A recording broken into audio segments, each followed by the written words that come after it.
The following is a presentation of the Belly Up Sports Media Network.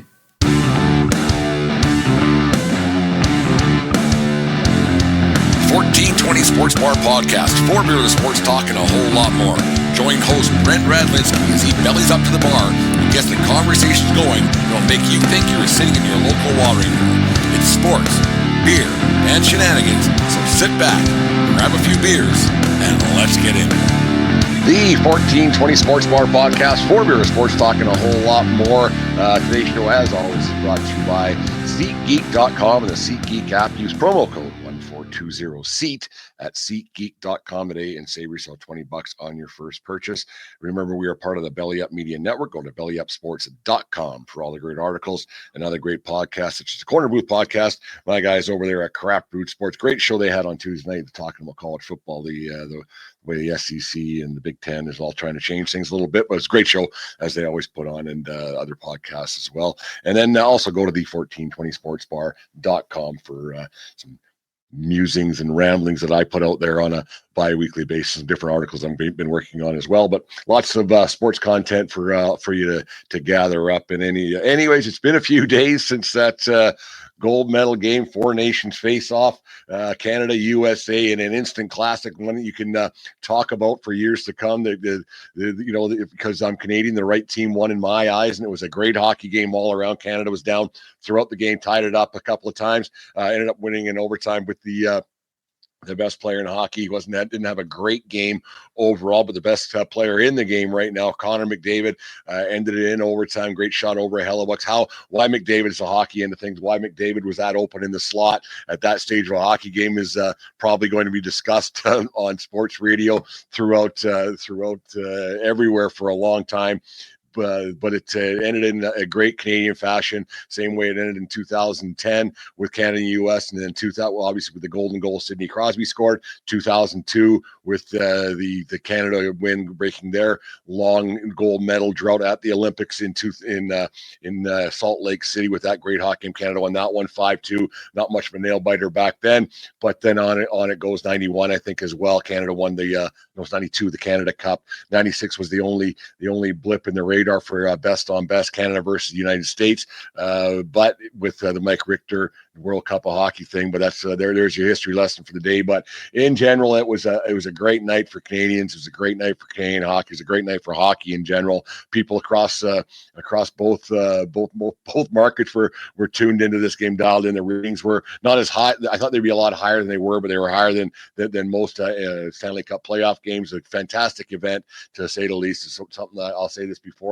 It didn't really catch my eyeballs at all leading up to the event, but it turned out to be one heck of a exhibition of hockey. And these guys were out there and they meant it. The hockey was the highest level it's probably ever been played. The skill level these guys have now compared to what it was in 97. It's just a lot. It's just different how hockey's played now compared to what it was 28 years ago, where it was a lot more rough and tumble. These guys, they weren't hitting, and they weren't physical, but it was just a different type of hockey back then than it was now. But the game was fast, to say the least. The goaltending was remarkable on both sides. Binnington, who a lot of people were a little bit afraid of going into the tournament, and then throughout the tournament, wasn't great, even though Canada had the one blip blip in their radar, the one loss to the U.S. on the previous Saturday night. Binnington was okay throughout the tournament, wasn't great, but without Binnington on Thursday night, Canada doesn't win that game. Some 5-alarm saves, especially in overtime. That one off of Brady Tkachuk on the side of the net, and then the one with the best goal scorer in hockey right now, Austin Matthews, in the slot. He can flash the leather. It was unbelievable. It was a great save, and that gave Canada a chance to win, and they ended up winning the game because they had the best player in hockey. And usually on these best on best situations, there's two things that happen, and it happens a lot, especially in these short tournaments. It's hard to beat the one team twice in a row in these short deals, and usually the team with the best player in the game, which is Connor McDavid, they end up winning that hockey game. McDavid, like I said earlier, he wasn't as great as he usually is, but big players, they come up in big spots, and that's what he did. You could tell he was a little bit tired out with his celebratory jump that didn't get probably couldn't get a 2-piece of paper underneath his feet. But it was a great ending to a great hockey game, and it was, like I said, the right team won. And it was a lot of fun to watch. The whole thing leading up to it, it was a lot of leading up to it.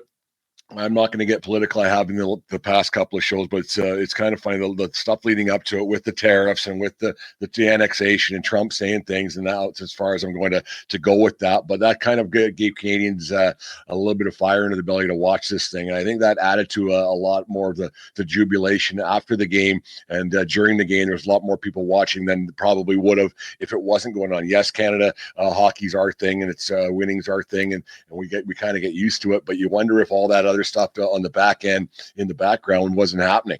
You wonder if that added to I know it added to the drama of everything, because when the game was over and people were jumping up and down, we went to Boston Pizza. I got a funny story for that in half a second as well. We went to, and we were watching the game. We were going to sit at home and watch it, but then we decided, let's go be around people and enjoy it, because it's usually a lot more fun to be around other fans and everything. So I jerseyed up the whole thing, I guess it would have been the 1998 Olympic Canadian jersey that I was sporting. I have a couple other ones. I got to dig those out of storage or wherever. I can't know where they are, but so there's lots of people in Canadian jerseys at the time. The place was packed, place was having a good time, and they were ready to go. You could tell there was some pent-up frustration. There was some nervous anticipation throughout the crowd, but it all turned out great. The U.S. opened the scoring. You got a little bit nervous throughout the game, but I didn't feel a sense of nerves as you were watching. I always think that Canada is going to pull this one off, as they normally do in these big games, these big situations. I can't remember where Canada, like 97, obviously, that we talked about before, but or is that 96? It might have been 96. It doesn't matter, but it was one of those years that Canada usually comes out on top of these things. You don't get too nervous, and in general, like, the older you get, the less nerved up you get during these things. But as the game progressed, you started thinking, oh man, this is something else, and you start reminiscing about all the great Hockey Canada games over the years that you've watched, and the great times you've had watching these events with people and different and being through the Hockey Canada world back when I played hockey, and being around the game for as long as I was, and then being in contact with people. You start to reminisce a little bit, and you start to realize how great this game actually is, and how much fun it is, and how much fun it's supposed to be, and all the external crap should stay out of it, not just with the political stuff south of the border, but the political stuff that's involved with parents and everything else. And if you can just take a few minutes just to watch a game, and take a few hours to watch a game, and just realize how much fun the game of hockey actually is, and how much people enjoy it for when you get down to the best on best, and you get down to the fun part of being a Canadian hockey fan, and you got that on Thursday night. But you watch that game, and it was fast. It was go, and there was some mistakes made, a lot of great saves on both sides. It was just a great hockey game on, and the tension was there, because in general Canada needed that win. And this is the political end of it. I'm going to say Canada, and whatever you believe, you can believe, and that's fine. But Canada has felt a little bit jaded in the last few weeks with the comments from Mr. Trump down south, with the annexation and the tariffs and everything else. It's kind of been kind of crappy, right? So when Canada got that win on Saturday night, or Thursday night, sorry, I can say without.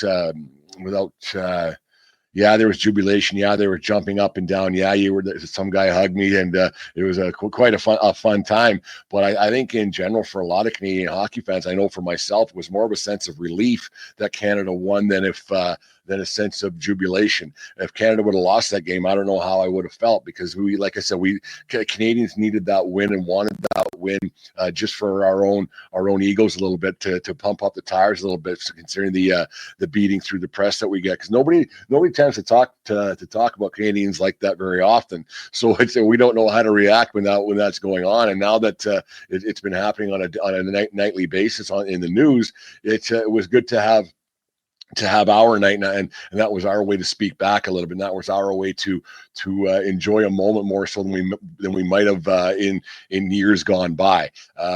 We've won tournaments. I could say weeks. I'm Canadian. we've won tournaments in the past, and you celebrate in the 2002 the Olympics, and that was a great one. 2010, people in Vancouver, they went crazy, had a great time, and just the sense of Canadiana that comes out after each of these events, it's huge. Is this like an Olympic medal? No, because that's the Olympics, and there's a lot more teams involved. It's still best on best. It's not Olympics by any means.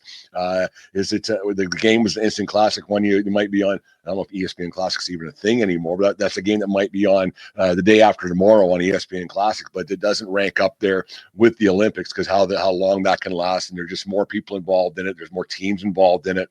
There's just a lot more involved to winning an Olympic gold medal in comparison to winning a Four Nations face-off. That's never going to happen again. I said this last week. I said this is and it's an exhibition tournament that you're not going. It's never going to happen again because they've already decided the NHL is going back to the Olympics, and they've already decided they're going to go back to the World Cup of hockey. So this rendition of the best on best is a one-time thing. So the one and only time that the Four Nations face-off was being held, this was it, and you'll never hear from it again except for watching it on instant classics or YouTube or reminiscing about it with your friends and family over a couple of pints. So it's Will McDavid have this on his Hall of Fame plaque that he scored the golden goal for the Four Nations face-off. I doubt it. It might come in for on the plaque or on his list of accomplishments, but I can't see that being it's a high on his list of accomplishments. Obviously, it's something that you'll never take away from him. The memories he has of scoring this goal and being part of the whole thing. But I don't know how much plaque play it's going to get in his Hall of Fame acceptance speech, unless he never wins a Stanley Cup. Who knows? Or maybe he never wins an Olympic gold medal when they go there next year. So who knows how that's all going to turn out? But that was a fun tournament to watch, and it brought Canadians together. And it was kind of funny. We were sitting at the bar because I don't need person between me and another beer, but we're sitting at the bar, and another couple sat next to us, and my wife Deanne, she was sitting next to this other woman, and she started talking about that she was originally from Moose Jaw, Saskatchewan, and her name was Corinne, I can't remember. It was really loud in there, but it was Corinne, and she was super nice girl, and she had a Canadian sweatshirt on, and she had a bow in her hair, and Hockey Canada the whole bit, and she was really into it. And she mentioned that she was from Moose Jaw, Saskatchewan. So I don't know her. I just said, you by chance, do you know Vicky Watson, a girl I graduated with at Notre Dame back in 1992? So that's a lot of years ago. That's 33 years ago. We parted ways, I saw Vicky. I think last time I saw her was my 20-year high school reunion, which was a lot of years ago too. So it was funny that I said, do you know Vicky by chance? She goes, oh yeah, Vicky owns Rapture Salon. So it's kind of great how great our country is. Everybody knows somebody in the Canadiana that flows out during these events, and it was a good moment that everybody needed that sigh of relief that we got the win. We could shut everybody up for a few hours, and we could take our game back and take our country back during that event. And now Americans can go back to not watching the game of hockey, something that they were really interested in not that many hours ago. And then now when the NHL started up back on Saturday afternoon with the Pittsburgh Penguins, I want to talk about that in half a second, with the Penguins and the Capitals going at it, they can go back to not caring about hockey again. But it was great to have hockey at the forefront. It was great that people were talking about it. It was for most of the right reasons, but it became a political thing on both sides of the border. We were just as guilty of shooting barbs the other way as well. So we're not innocent in the whole thing, but we got pushed, so we pushed back a little bit. And I had to laugh a little bit about the Donnie Trump, because he called the Canadian team or the American team. So of course he didn't call it Canadian team. He called the American team that afternoon prior to the game, the pregame skate, and wishing them good luck and on and on. So he was obviously cheering for the U.S. team. Whether he watched the thing or not, I doubt it, but it's none of my business. Don't care. But he kind of gave the old Donnie Trump thumbs up to Team USA, and they ended up losing. It's kind of reminiscent of the Super Bowl a few weeks back when he gave the old Donnie Trump thumbs up to the Kansas City Chiefs, and they lost. So maybe from now on, when people get the the Trump thumbs up when it comes to sports. Bet against them, because you'll probably take some money home with you when Trump gives his thumbs up to anything, let alone the world of sports. But enough of that with the political stuff. It was a great display of hockey. It was a great display of athleticism. It's a hockey at a skill level we've never seen before. It was physical. There wasn't any pre-planned fights or anything prior to, but it was just great hockey all around, fast, just back and forth in the goaltending, because I'm an old goalie, so I'm a goalie hugger for sure. Binnington, who no one had a whole bunch of faith in going into this into that final. People were still saying maybe they should go to Aiden Hill, but you couldn't throw Hill into that situation because he hadn't played in over a week and a half. To sort of throw a guy in and throw him to the Wolves, he hasn't played at that high of a level in his life, because that's the highest level anybody's ever played at. That's higher. The skill level is higher than the Stanley Cup, but maybe the intensity is not the same. But I think it was. You kind of had to. John Cooper, Notre Dame boy as well. John Cooper, he had to just go with his gut and go with his guy, and he stuck with Binnington, and the rest is history. Binnington made some saves that probably shouldn't have, but they hit the puck, hit him a few times. There was a couple times in the first period he didn't look like he knew where the puck was, and I was kind of laughing about that, because it happens to goaltenders. Like, you get puck out bouncing around, you don't know, you get twisted and turned around, but it ends up hitting you, and he made all the easy saves and a few of the hard ones, and that's it. Canada ends up winning the Four Nations face-off on a great goal by Connor McDavid, and it was just a great game all around to watch, and it was so. It felt good, and like I said, like when it was all said and done, and people were still high-fiving, I leaned back in my chair a little bit, and I just said, sigh of relief. It was more of a sigh of relief than jubilation that they won. And when we got home, we watched a few things here and there. And the John Cooper broadcast or interview afterwards, Coach John Cooper, he had a beer in his hand. He was kind of, he said it was Canadian in his hand, Molson, and he was. You could see the relief that he had. He gave a great speech saying that Canadian needed this one, that Canada needed this one, and the players wanted this one for the country, probably more so than in other years. And it was just. It was all in all, it was a great event. It was a great way to display our Canadian pride, and we could have a night for ourselves. And who knows what's going to happen in the weeks and days and weeks and months to come with this other crap that's going on. And who knows if anything's going to happen? I don't know. I'm not a political analyst at all, but it was because of what did go on and how it all turned out. It was a great night for Canada. It was a great night for Canadians. A great night to be a hockey fan, and in general, I think hockey fans were winners throughout the whole thing, and the players for sure were winners as well. And you can't say enough about guys like Cale Makar, the way he plays the game. He had to have been out there 30 minutes, and he's just a horse of a hockey player. And it's the skill level that guy's gotten, and Nathan McKinnon, and the on and on it goes with the skill level that Canada has, and the Americans too. Obviously, you kind of wonder what their thought process was by playing Tkachuk when he was obviously hurt. I think he played 6 minutes, and you had Connor from the Jets sitting on the up in the rafters, not playing. Corey, so you just wonder about some choices of John Tortorella and that coaching staff.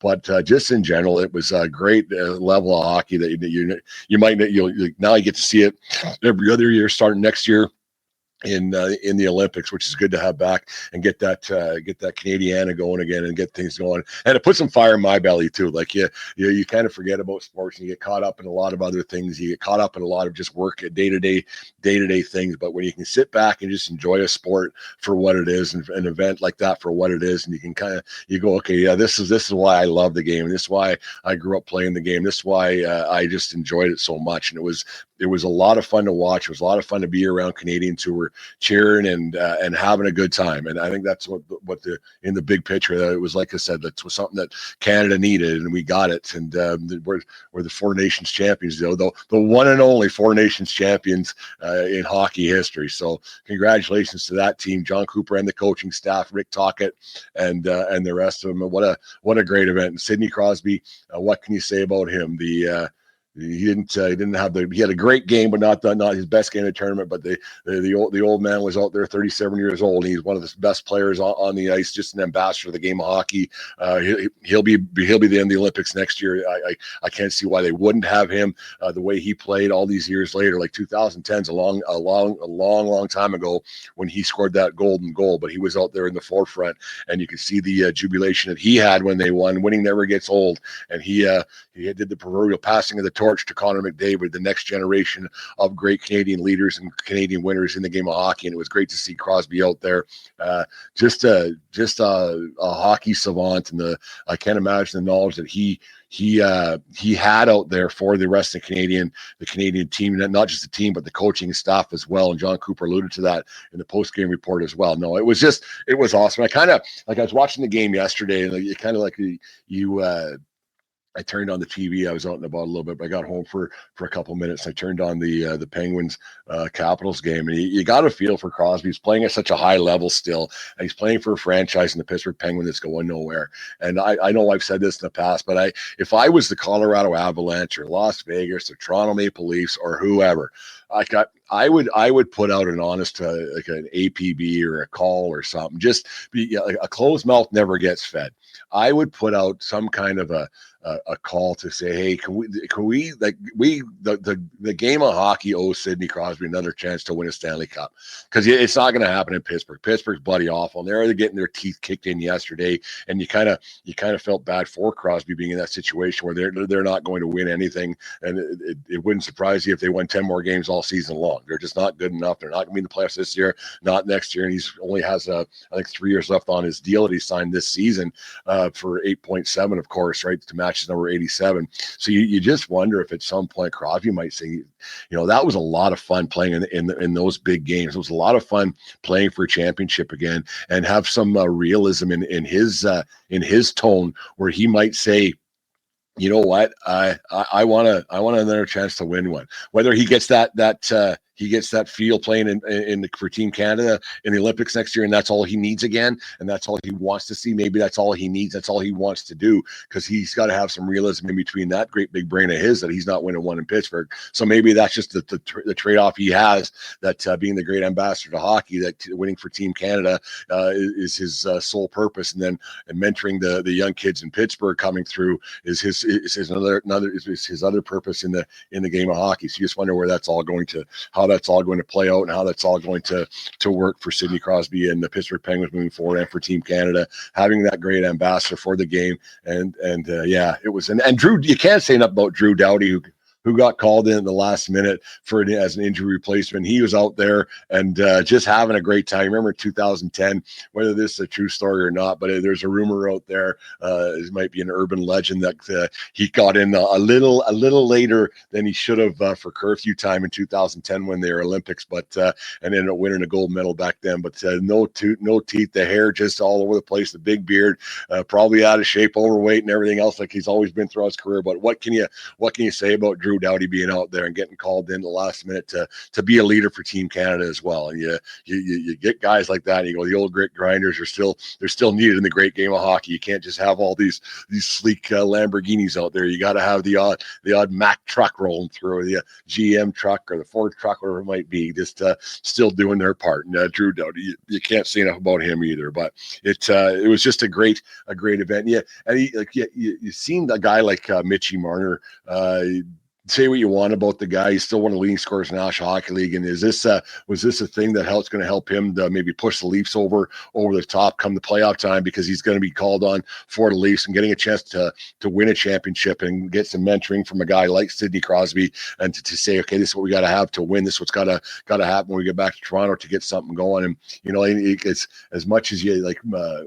You're glad that Matthews didn't score. If you're a Team Canada fan, you got to think that, because Matthews did play really well. Austin Matthews, the Toronto Maple Leafs, obviously I'm talking about here, but you got to think that Leafs fans got to be thinking, you know what, he played really well, and he was 6 inches away from.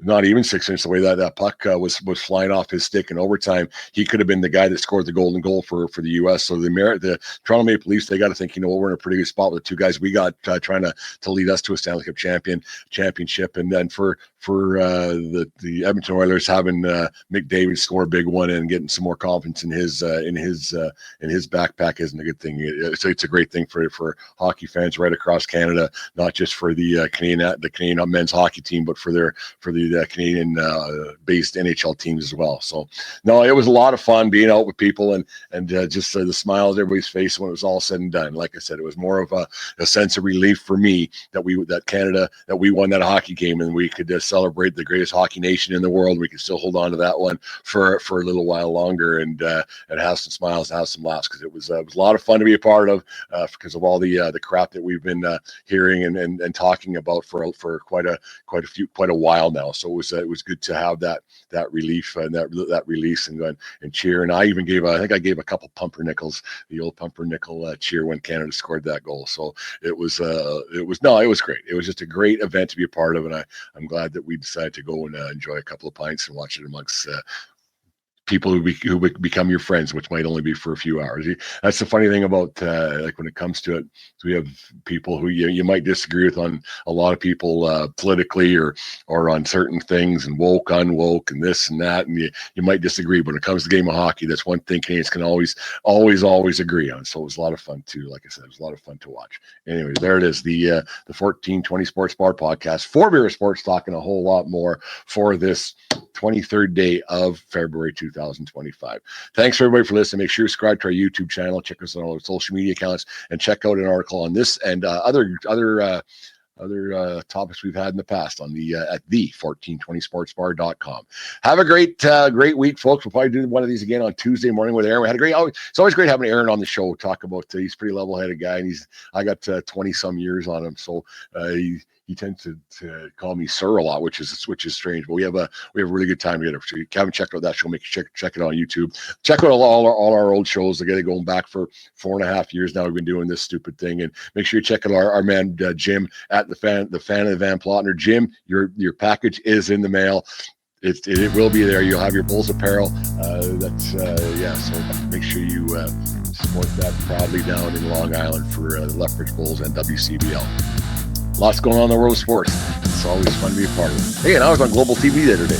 Kind of neat, actually. Got a little interview on Global. Just talking about Bulls baseball. There it is. There's the 1420 Sports Bar podcast. For Beer Sports, talk a whole lot more. Go to SeatGeek. Use promo code 1420SEAT. Save yourself $20 over there. And remember, everybody, it doesn't matter where you are. It's who you're with. Have yourself a great week, and we'll talk to you.